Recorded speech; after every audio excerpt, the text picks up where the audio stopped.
Welcome to the economy of the collapse. When a civilization loses its frame. If you want to understand what is happening in the West today, you have to stop looking at the present. Because the present is misleading. Because what we are seeing now has already happened before. That's something that most people don't really think about. And that's not a theory, it's history. There were regions of the world that were once deeply Christian. Egypt, Syria, Lebanon, Iraq, North Africa. These were not marginal Christian communities. They were central. Even in the Old Testament, the Jews went to Egypt.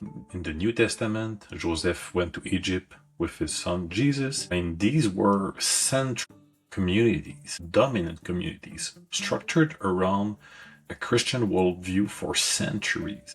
And yet, over time, they transform. Not always through a single event, not always through open conflict, but through a combination of forces. Demographic shift, of course, political change, cultural transformation, the gradual erosion of a shared framework, and Islam that started in the 6th. And today, those regions are no longer what they were once. Now Christians are being hunted and killed like animals under Sharia law.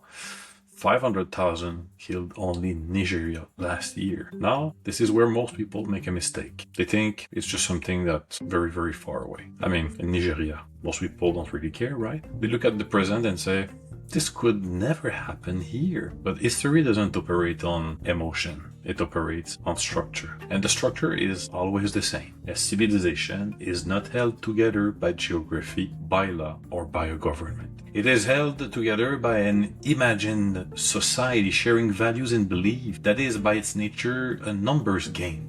Politics is just a mirroring effect of those numbers. Government, the product of politics. When the number change, the rest will change over time. An imaginary society is shared understanding of truth, authority, family, order, and limits. In the West, for centuries, that framework was Christianity, not just as a religion, but as a civilizational backbone that has actually built those societies. Like the West was built on that backbone. The 10 Commandments, among other things, structured law, culture, family, morality, identity. Then, in a very short period of time, that framework was removed by force. But especially in places like Quebec, the Quiet Revolution was not just a modernization effort like the discourse would like you to believe.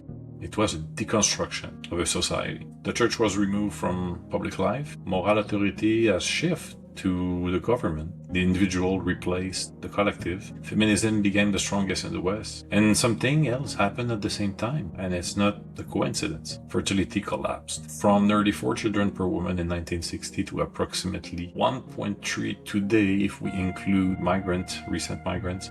But if you only look at white liberal women, for example, you're at 0.53. This is not a social adjustment, that is a civilizational break. Because when a society stops reproducing itself, it cannot sustain itself. So what does the system do?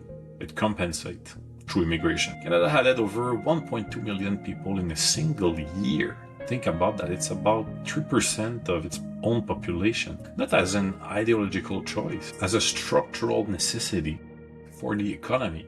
Because women chose abortion and or delaying having children for personal reason, among other things. At the end of the day, they only can have children. So if they don't have any children, birth rate is declining, and we need immigration so that the economy can be sustained in a growth state. Now here's where the tension emerged, because what makes a society a nation is not just people, and they can choose for themselves. Japan has decided that they will not have mass migration, they have a declining birth rate, and they have economic downfall, and they embrace that.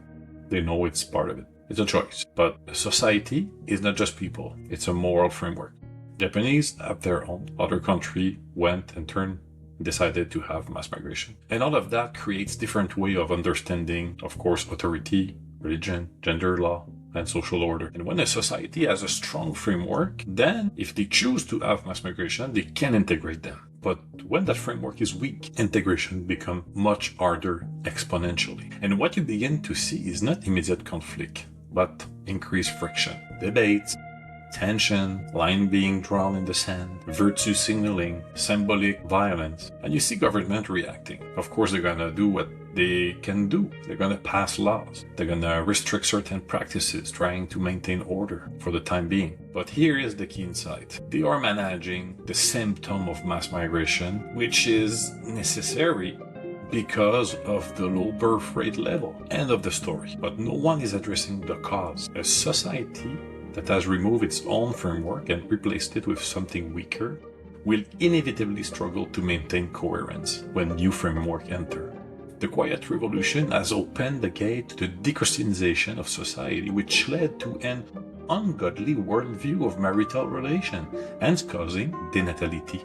Mass migration comes with individuals who have strong moral values. Islam is a set of rules, values, and morals that fill the void in any society it enters. In a way, feminism is building the bridge for the safe passage in due time of Sharia law. In a not so distant future, Egypt, Syria, name it, they all have changed, following the same path. The UK is changing right now, to a point where the king would not address its nation on Easter so as not to anger Muslims, while he had made an address on the Ramadan for them. Canada is following fast enough that both federal and provincial level are passing laws to try to mitigate the visibility of those changes. And it's okay. As a nation, we could choose to simply dissolve into mass migration to sustain economic growth. It's a choice that can be made. But the problem is that choice has never been discussed, and nobody actually understands that those actions lead to that outcome. And this is where history matters, because the transformation of society does not happen overnight. It happens gradually through demographic shift, generational change,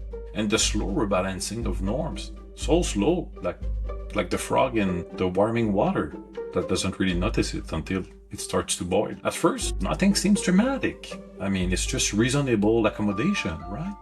But over decades, the center moves. It's somehow very slow that most won't notice. And once the centers move, everything else follows. Politics, law, culture, because democracy follows number, and numbers follows demography. Now let's be very precise. This is not about fear. This isn't about blaming groups. It's about raising the question as, are we aware that's the choice we're making? Because this is about structure. If a population decides that it doesn't want to reproduce, does not transmit its framework, does not define its non-negotiable, it will change. Not because someone imposes it, but because it cannot sustain itself as it was in face of a more coherent structure. And that is exactly what we are beginning to see. Not a collapse, a transformation, a slow shift from one civilizational framework to something else in plain sight. And the state is caught in the middle, trying to buy time, trying to maintain order, trying to regulate outcome, still trying to win an election, trying to respond to tension. But without addressing the fundamental question, do we keep marching toward the Islamization of our nation? Because the irony is that we've abandoned Christianity to embrace all sort of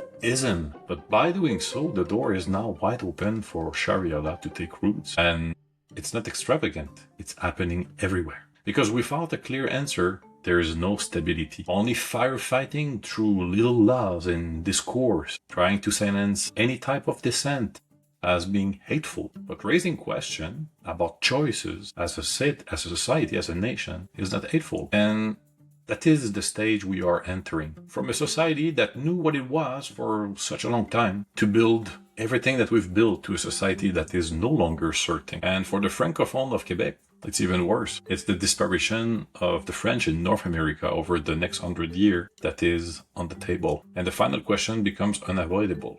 Can a civilization survive once it has abandoned the very framework that made it into an imaginary society? Because if the answer is no, then everything we are witnessing today is not an anomaly. It is the early stage of a transformation that history has already seen before in other countries we have already named at the beginning of this monologue.